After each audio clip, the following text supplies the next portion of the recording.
지난주 본문을 통해 살펴본 것과 같이 다윗이 나발을 죽이기로 한 선택은 결코 하나님의 명령이 아니었습니다. 하나님이 그에게 명하시지 않았고 다윗은 오로지 자신이 감정이 상해서 자신의 결단으로 나발을 죽이려고 합니다.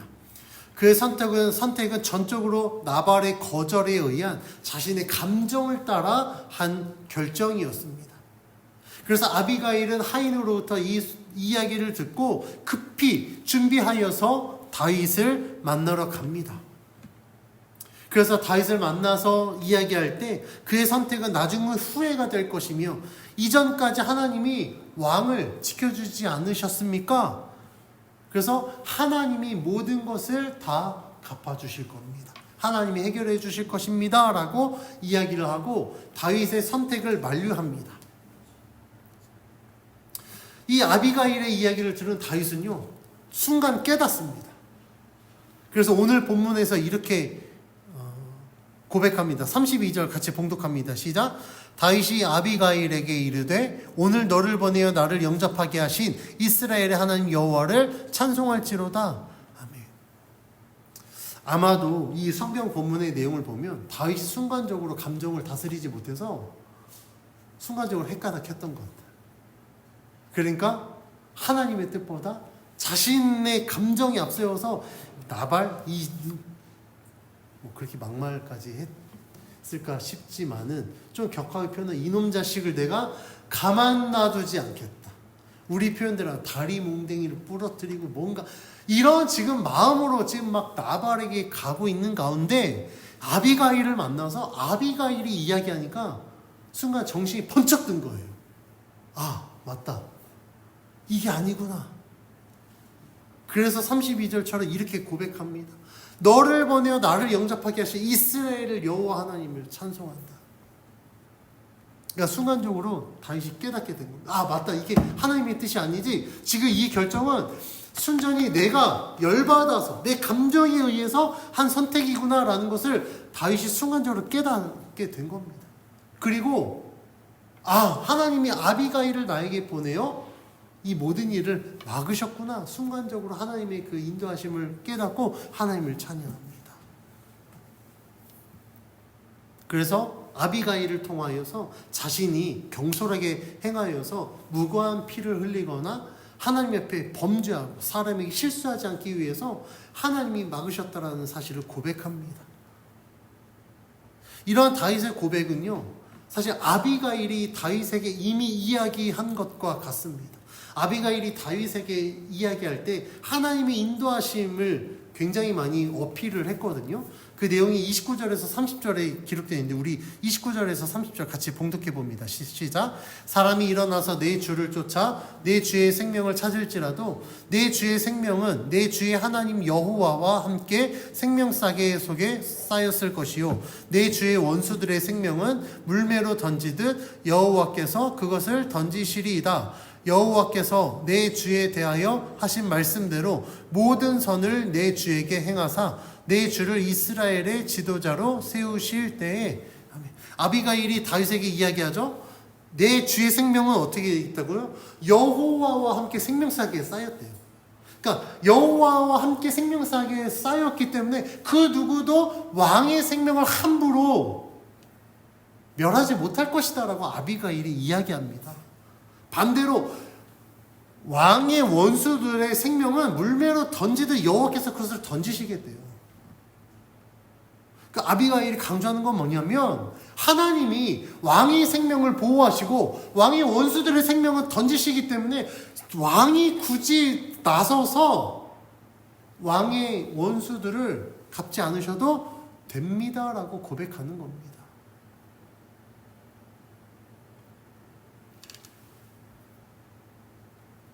하나님 앞에 맡겨드리면 하나님이 그 모든 것을 행하실 것이기 때문에 실수하지 말라고 이야기하는 겁니다. 이런 아비가일의 이야기를 듣고 다윗이 깨달은 거예요. 저는 아비가일도 대단하지만 다윗도 대단하다고 생각합니다. 왜냐하면 우리 성도님들 아시잖아요. 내가 감정이 상해서 극도로 흥분하면 주변 사람들의 말이 들립니까? 물론 들리는 사람도 있겠죠. 근데 극도로 이게 감정이 상하면요, 누구의 말도 안 들려요. 나를 위한 조언도 안 들립니다. 수용이 안 돼요. 왜요? 이미 감정이 상했거든요. 지금 다윗이 그만큼 마음에 막 분개함이 가득한 가운데 있었음에도 불구하고 아비가일의 이야기를 듣고 순간 깨닫습니다. 그리고 내 감정에 의한 판단을 접고 다시 하나님 중심의 모드로 바뀌어요. 모든 이야기를 듣고 자신이 하나님을 생각했을 때 아비가일 이야기와 같이 맞다, 하나님이 지금까지 나를 이렇게 지켜주셨는데, 얼마 전까지만 해도 사울이 나를 죽이려고 했는데 하나님이 나를 지켜주셔서 사울이 깨달았잖아요. 고백하고 사울이 떠났잖아요. 다윗을 죽이지 않겠다라고 약속하고 떠났잖아요. 그 모든 것들을 다윗이 이 순간 다시 한번 깨닫게 된 겁니다. 그러면서 하나님의 은혜가 이렇게 임했지. 그러면서 이렇게 고백합니다. 우리 34절 같이 봉독해 봅니다. 시작. 나를 막아 너를 해하지 않게 하신 이스라엘의 하나님 여호와의 살아계심을 두고 맹세하노니 내가 급히 와서 나를 영접하지 아니하였다면 밝는 아침에는 과연 나발에게 한 남자도 남겨두지 아니하였으리라 하니라. 다윗은 하나님께서 아비가일을 보내주셔서 나를 막으셨기 때문에 나발과 그의 남자들을 죽이지 않게 되었다라고 고백합니다. 그런데 여기에서 중요한 표현이 있어요. 뭐냐면 하나님이 나를 막아 나발을 해하지 않게, 아니면 나발의 집안을 해하지 않게 하신 하나님이라고 고백하는 게 아니라 34절에 뭐라고 이야기합니까? 나를 막아 너를, 그러니까 나발을 죽이지 않는 것이 아비가일을 해하지 않는 거예요. 왜 다윗이 이렇게 이야기했을까요? 그 이유는 이 유대 이때 당시에 그 문화를 보면 아내는 남편에게 종속된 존재거든요. 그러니까 남편이 이 아내의 보호자예요. 그래서 만약에 남편이 죽게 되면 여인은 반드시 재혼을 해야 됩니다. 그래서 율법에 형제 중에 만약에 형이 죽었으면 그 둘째가 이 형수를 부양할 보호자가 돼요. 그 형수가 둘째가 거부하면 셋째 막 거부합니다. 그게 율법에 기록되어 있어요. 그래서 우리가 룻기를 읽어보면 보아스가 룻을 취할 때 그냥 데리고 오지 않습니다. 그 룻의 부양의 책임이 있는 모든 자들을 찾아가서 부양할 의사가 없다라는 그 모든 것들을 확인하고 난 다음에 비로소 자신이 룻을 데리고 와요.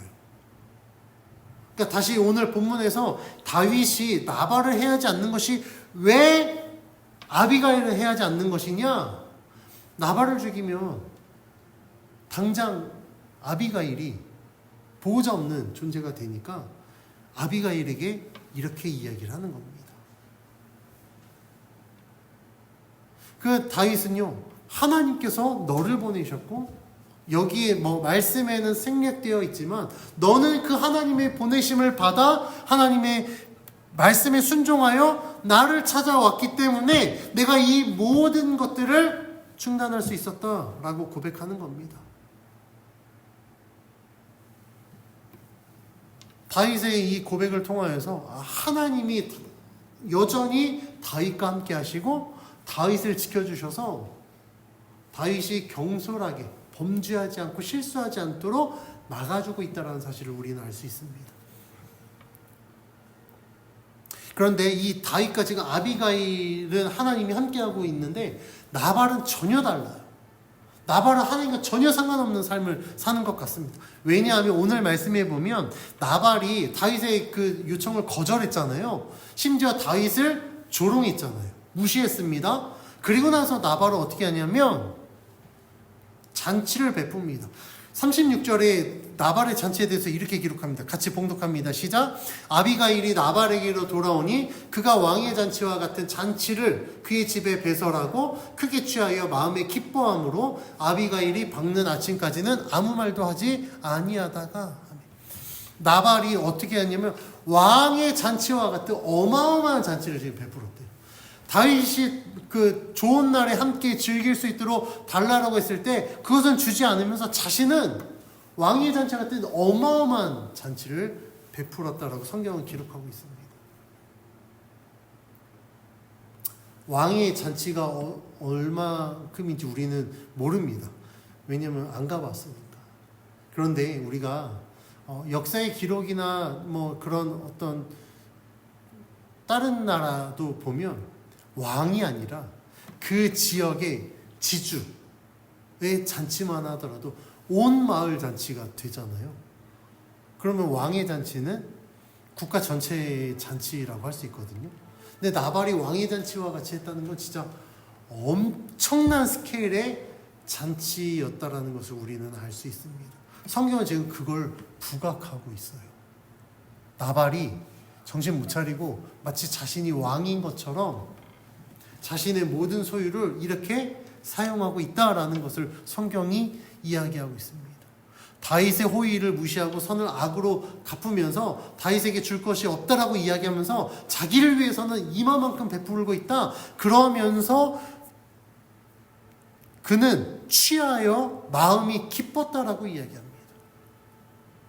사실 나발이 기뻐할 수 있는 상황 아니죠. 지금 엄청난 위기의 상황이거든요. 다윗이 지금 그를 죽이려고 오고 있는 상황에 물론 아비가일이 막고 있지만 지금 상황 판단을 전혀 못하고 그냥 스스로의 흥에 취해서 혼자 기뻐하고 혼자 잔치를 베풀고 있는 굉장히 어리석은 모습을 성경은 부각시키고 있습니다. 그런데 아비가일은 어떻게 했죠? 다윗을 막았어요.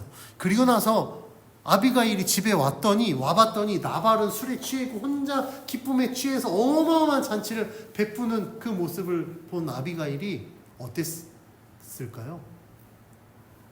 저는 아마 속이 터지지 않았을까 싶습니다. 나는 이 남편을 살리려고 그 애를 쓰고 왔는데 쟤네 그것도 모르고 혼자 저렇게 취해서.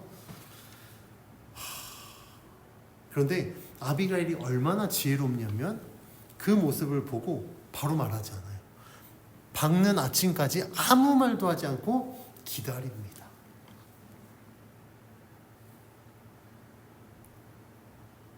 아마도 지금 이 순간 얘기해봐야 나발이 취해 있고 어차피 깨닫지 못하니 아비가일은 날이 밝을 때까지 기다렸던 것 같아요. 그리고 아침이 되었을 때 아비가일이 지난날에 있었던 모든 일을 나발에게 이야기합니다. 당신은 잔치를 베풀고 혼자 기뻐했지만 실상은 다윗이 당신 죽이려고 했어. 당신뿐만 아니라 당신 모든 남자를 다 죽이려고 했어. 그러나 내가 가서 다윗의 화를 누그러뜨렸고 내 이야기를 들은 다윗이 당신을 죽이려고 했던 모든 계획을 철회하고 돌아갔다라는 그 사실을 이야기했습니다. 나발이 이 아비가일의 이야기를 듣고 어떻게 반응하느냐. 37절 이렇게 기록합니다. 시작. 아침에 나발이 포도주에서 깬 후에 그의 아내가 그에게 이 일을 말하며 그가 낙담하여 몸이 돌과 같이 되었다. 오늘 한글 성경에 낙담하여 몸이 돌과 같이 되었다라고 기록하고 있습니다.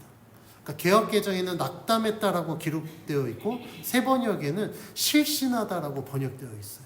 그러니까 낙담과 실신은 전혀 달라요. 낙담은 마음이 그냥 이거지만 실신했다고 충격을 받아서 쓰러졌다는 걸 의미해요.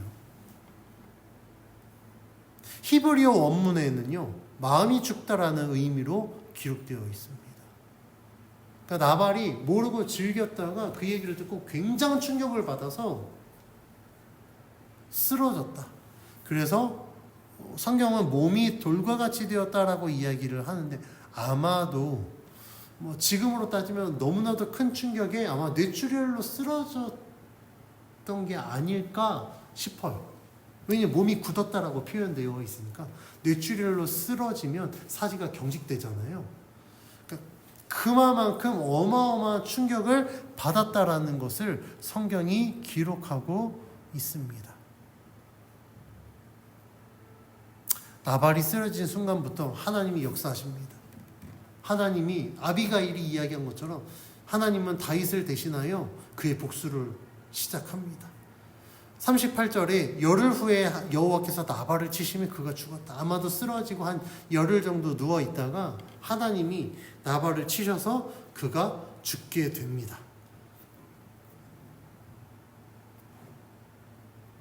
다윗이 나서지 않았지만 하나님은요, 다윗의 그 모든 상황을 아셨기 때문에 하나님이 직접 나서서 나발을 치시고 다윗의 원수를 갚아주신 겁니다.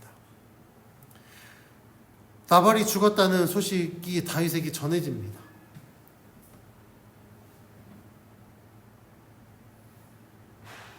다윗은요, 이 이야기를 듣고 하나님께서 자신을 대신하여 나발을 죽이셨다는 사실을 바로 깨달아요. 그래서 39절에 이렇게 고백합니다. 같이 읽습니다. 시작. 나발이 죽었다 함을 다윗이 듣고 이르되 나발에게 당한 나의 모욕을 갚아주사 종으로 악한 일을 하지 않게 하신 여호와를 찬송할지로다. 여호와께서 나발의 악행을 그의 머리에 돌리셨도다 하니라. 다윗이 아비가일을 자기 아내로 삼으려고 사람을 보내어 그에게 말하게 하매. 다윗은 나발이 죽었다는 이야기를 듣고 자신이 나발에게 당한 모욕을 하나님이 대신 갚아주셨다고 고백해요. 성경에 구체적으로 기록되어 있지 않지만 하나님이 다윗에게 말씀하셨는지 모르겠습니다. 그러나 다윗은 바로 알아요. 그런데 성경에서도 분명히 이야기했죠. 누가 나발을 쳤습니까? 하나님이 나발을 쳤어요. 그가 죽었다는 이야기를 듣고 다윗은 하나님이 하셨구나. 그래, 하나님이 나의 모욕을 대신 갚아주셨다라는 것을 바로 깨닫습니다. 그리고 하나님을 찬송합니다.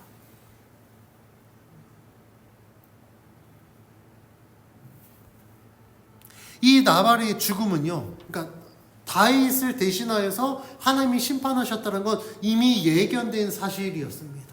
왜냐하면 아비가일이 다윗을 만났을 때 26절에 이렇게 고백하거든요. 우리 26절 같이 봉독해 봅니다. 시작. 내 주여 여호와께서 살아계심을 두고 맹세하노니 내 주도 살아계시거니와 내 주의 손으로 피를 흘려 친히 보복하시는 일을 여호와께서 막으셨으니 내 주의 원수들과 내 주를 해하려 하는 자들은 나발과 같이 되기를 원하나이다. 아비가일이요, 다윗의 모든 원수들이 나발과 같이 되기를 원한다라고 고백했어요. 그러면 이 고백의 나발의 모습은 전날 왕의 잔치를 베풀어 기뻐서 날뛰는 이 모습이 아닙니다. 어떤 모습이요? 지금 이 순간 이 모습이에요.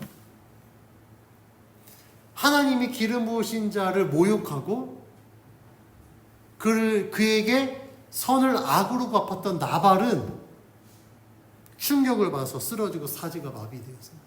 열흘 후에 하나님이 치셔서 죽게 되었어요. 아비가일이 이미 그 상황을 예견했습니다. 그러면 아비가일의 이 이야기와 같이 앞으로 다윗을 대적하는 자들은 어떻게 된다고요? 나발같이 충격받아서 뇌출혈로 쓰러서 열흘 만에 죽는다, 이 이야기가 아니라 하나님이 그를 심판하신다라는 걸 의미해요. 심판의 방법은 여러 가지가 있겠죠. 중요한 건 하나님이 다윗을 대신하여 그 모든 원수들을 심판하실 것이다. 아비가일이 지금 그걸 미리 이야기했던 거예요. 그리고 아비가일이 고백한 것처럼 하나님이 지금 역사하셔서 나발이 죽게 되었습니다. 어찌 보면 나발의 죽음은 다윗을 대적하는 모든 자들에 대한 본보기라고 할 수 있습니다.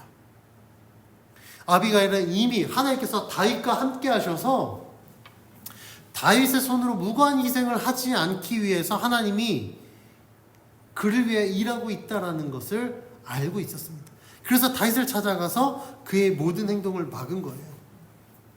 이 모든 사실을 알게 된 다윗이요, 하나님을 찬송합니다. 그래서 39절에서 다윗은 나발에게 다양한 모욕을 하나님이 갚아주셨다. 하나님께서 자신이 악한 일을 하지 않도록 나를 막아주셨다. 그러해서 나는 하나님을 찬송한다라고 고백하고 있습니다.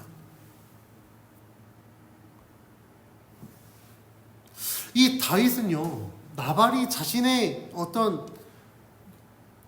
요구를 거절하고 자신의 선을 베푼 것을 악으로 갚았을 때 비록 감정을 다스리지 못해서 굉장히 분노했고 그 분노에 찬 결정으로 실수할 뻔했지만 다윗이 대단한 이유는 아비가일이 그를 찾아갔을 때 아비가일의 이야기를 통하여서 하나님의 뜻을 깨달았다는 사실이에요. 성경이 이런 것들을 다 기록하는 이유는 뭐냐면 천하의 믿음의 사람들도 순간적으로 실수할 수 있다. 이런 결정 할 수 있다. 감정 못 다스릴 수 있다. 그러나 믿음의 사람이 왜 믿음의 사람이냐? 그런 상황 가운데에서도 하나님이 보내신 사람의 말을 듣고 그 말을 통하여서 하나님을 깨닫고 하나님의 뜻대로 행하기 때문에 믿음의 사람이다라는 것을 성경이 이야기하고 있는 겁니다. 믿음의 사람이 막 이런 상황 가운데 자기의 감정을 너무나도 차분하게 다스리고 하나님이 다 하실 거야. 1도 분노하지 않고 모든 걸 하나님 앞에 맡겼다 라고 성경이 기록하고 있다면 아마 99%는 믿음 포기할 겁니다. 왜냐면 그런 모습들은 신의 영역이잖아요. 우리가 할 수 있습니까? 여러분들 그렇게 감정 다스릴 수 있으세요? 저는 못합니다. 저도 열받으면요. 내 감정이 상해서 막 열받으면 막 하나님이고 뭐고 막 내 감정이 먼저 앞서고 그러지. 그거 다스릴 수 있는 사람 많지 않아요. 그런데 성경은 다윗이 그렇게 분노했지만 그럼에도 불구하고 하나님께 집중하였고 그 하나님의 말씀을 깨달아서 자신이 세웠던 계획을 철회하고 하나님이 일하시는구나 라는 것을 신뢰함으로 하나님께 맡겨드렸다라는 것을 우리들에게 말씀해주고 있습니다. 그 결과가 그럼 어떻게 됐느냐예요. 그 결과 아비가일이 말한 대로 다윗이 맡겨드린 대로 하나님이 나발을 심판하셨습니다. 그랬을 때 다윗은 그 모든 과정 가운데 하나님이 일하심을 깨닫고 하나님을 찬송했습니다. 만약에 다윗이 아비가일의 이야기를 들었음에도 불구하고 자신의 계획을 철회하지 않고 고집대로 했다고 한다면 어떻게 됐을까요? 아마 아비가일이 이야기한 것처럼 엄청난 후회를 했을 겁니다. 하나님 앞에 회개했었어야 됐을 겁니다. 그리고 반드시 그 무고한 희생에 대한 대가를 치렀을 겁니다. 그런데 하나님이 그 모든 걸 막으셨고 다윗은 깨달았다는 거예요. 우리가 이 말씀을 통해서 알 수 있는 건 하나님이 함께하는 자에게는 하나님이 일하신다라는 사실이에요. 그리고 하나님이 함께하는 자는 하나님이 내 삶 가운데 지금 일하고 역사하신다라는 걸 믿고 신뢰한다라는 겁니다. 이러한 하나님의 사람에게는요, 하나님이 계속해서 복을 주시는데 오늘 말씀에 나발이 죽고 난 이후에 이야기가 급변합니다. 다윗이 그 모든 것들을 찬송합니다. 그리고 나서 다윗이 어떻게 하냐면 곧바로 아비가일을 자기 아내로 삼으려고 사람을 그에게 보내요. 전령을 보냅니다.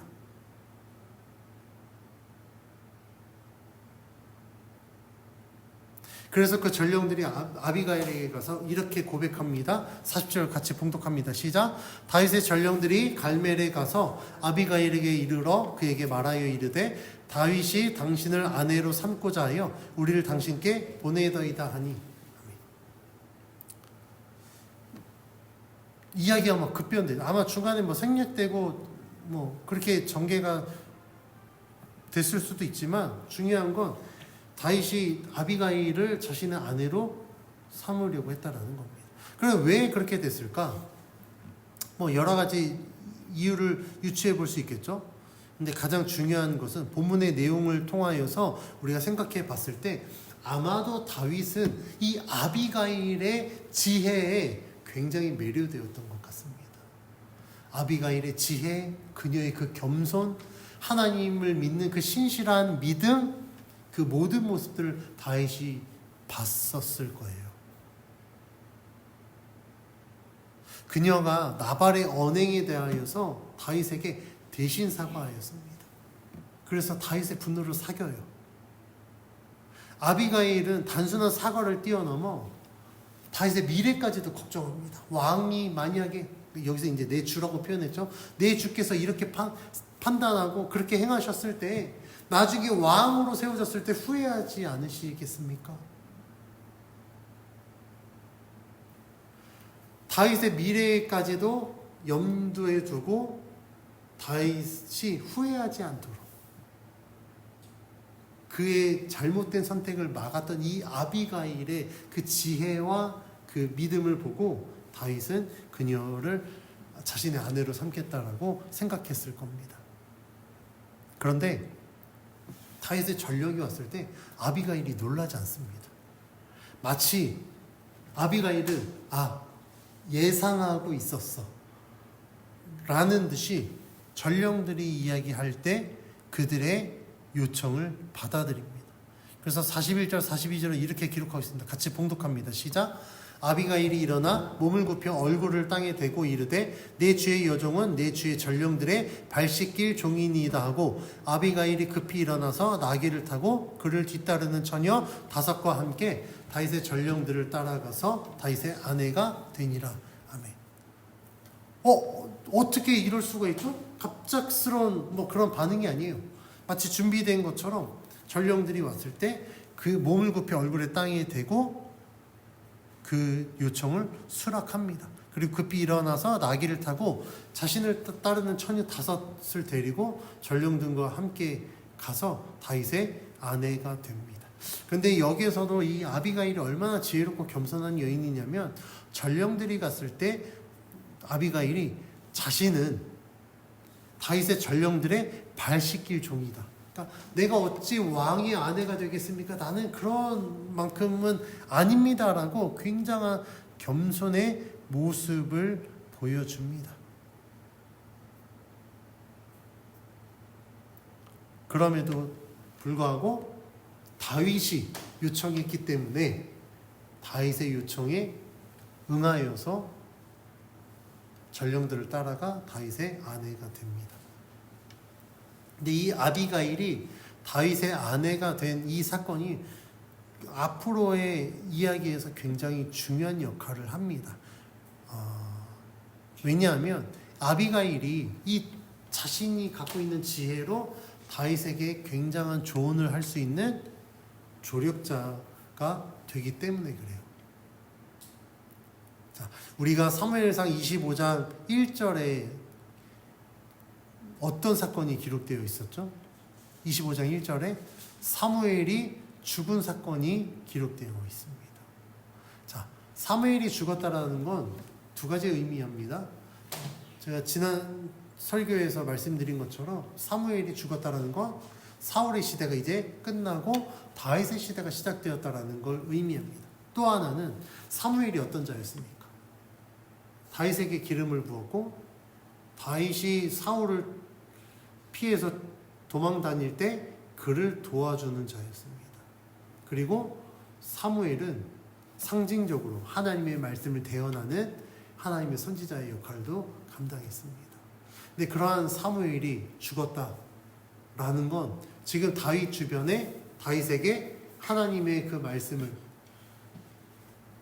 대언해줄 조력자가 부재하고 있다는 걸 의미해요. 그런데 아비가일이 다윗의 아내가 됨으로 말미암아 아마도 사무엘과 같은 이 조언을 할 수 있는 역할을 아비가일이 할 수 있도록 하나님이 다윗의 아내로 삼아 주셨음을 우리는 알 수 있습니다. 이 다윗과 아비가일의 결혼은요, 다윗에게는 조언자가 생겨서 좋은 것이고 아비가일에게는요, 남편이 죽으면 어떻게 된다 그랬죠? 보호자가 없는 거잖아요. 그런데 다윗이 그녀의 보호자가 됨으로 말미암아 아비가일이 나머지 이제 삶을 또 안정적으로 살 수 있게 된 겁니다.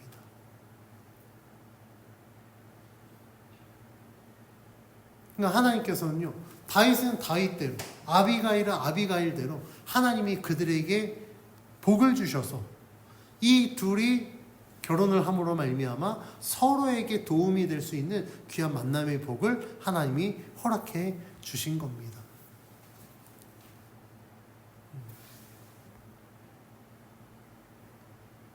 저는 이 말씀을 보면서 하나님이 다윗을 얼마나 사랑하셨는지, 아비가일을 얼마나 사랑하셨는지를 보게 되었고, 그들의 공통점이 무엇인가? 하나님을 온전히 신뢰하는 자를 하나님이 굉장히 사랑하시는구나. 그리고 주를 믿고 신뢰하는 자에게 하나님이 반드시 역사하셔서 하나님의 뜻 가운데 그들의 삶을 인도하여 주시고 그들에게 복을 주신다는 사실을 깨닫게 되었습니다. 물론 그 과정 가운데 다윗처럼 막 감정에 의해서 잘못된 선택을 할 수도 있습니다. 그런데 하나님은 그마저도 하나님이 막으셔서 실수하지 않도록 인도해 주심을 오늘 우리는 본문을 통해 알게 되었습니다. 다윗은 아비가일의 이 중재를 통해서 하나님의 인도하심을 깨닫게 되는 거예요. 그래서 모든 상황들 속에 하나님이 일하고 계시는구나, 하나님이 여전히 나와 함께 하시는구나를 깨닫고 그 모든 상황들을 통해서 하나님을 찬송했습니다. 저는 이 다윗의 모습이 참 대단한 것 같아요. 어떤 사람은요, 하나님의 뜻을 깨닫지만 막 다윗처럼 이렇게 하나님을 찬송하지 않기도 합니다. 그 순간적으로 하나님 감사합니다 그냥 퉁치고 넘어가지 막 이렇게 막 여호와 하나님을 막 높여드리고 막 찬양하지 않아요. 저는 이 다윗을 보면서 하나님이 함께하는 자는 하나님의 뜻을 깨닫고 그 하나님의 뜻이 이루어졌을 때 여호와 하나님을 찬양한다라는 사실을 깨닫게 되었습니다. 다윗이 순간적으로 잘못된 선택을 할 수도 있었고 잘못된 판단을 했지만 자신의 감정을 내려놓고 아비가일을 통하여서 하나님의 말씀을 들었을 때 그는 하나님을 선택했습니다. 하나님의 뜻에 순종하였고 하나님께 모든 걸 맡겨드렸습니다. 그랬더니 하나님은 다윗의 믿음대로 하나님이 다윗을 대신하여 그의 원수를 갚아주셨고 그의 모욕도 갚아주셨습니다. 그리고 아비가일이라는 귀한 조력자를 그에게 붙여주셨습니다. 그때 다윗은 여호와 하나님을 찬양했고 더 하나님을 믿을 수 있는 믿음을 갖게 되었습니다. 하나님은 이렇게 하나님을 믿고 신뢰하는 자들에게 하나님의 뜻을 이루어 가십니다. 그의 필요를 채우십니다. 그의 잘못된 선택도 막아주십니다. 그리고 그의 모든 것들을 하나님이 주장하여 주셔서 이 사람이 정말 하나님의 사람이구나라는 걸 알게 하십니다. 우리들도 이러한 믿음을 가지고 삶을 살아갈 때 하나님이 우리들의 삶 속에서 역사하실 줄 믿습니다. 내가 나서서 하지 않아도 하나님의 뜻 가운데 모든 것들을 행하셔서 하나님의 은혜가 무엇인지 알게 하실 겁니다. 하나님의 놀라우신 능력들을 보여주실 겁니다. 그리고 하나님의 이름을 찬양하게 할 겁니다.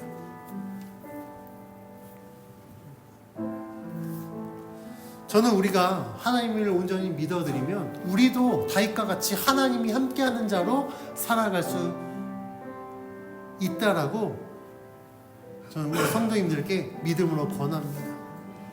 하나님이 함께하는 거 뭐 대단한 걸 이루는 것만이 하나님이 함께하는 게 아니라 정말 작은 것 하나까지도 하나님 앞에 맡겨드리는 게 하나님이 함께하는 삶입니다. 우리는 우리가 할 수 없는 것들만 맡겨드리잖아요. 그게 아니라 내가 할 수 있는 것조차도 맡겨드리고 하나님이 인도하시는 대로 내가 순종할 준비가 되어서 하나님이 인도하실 때 나는 그냥 따라가기만 하면 우리들의 삶이 하나님이 함께하는 자의 삶이 될 수 있고 하나님이 역사하시는 삶이 될 줄 믿습니다. 그렇게 믿음으로 주의 앞에 맡겨드리고 주님과 함께하는 삶을 사는 저와 여러분이 되길 주의 이름으로 간절히 축원합니다.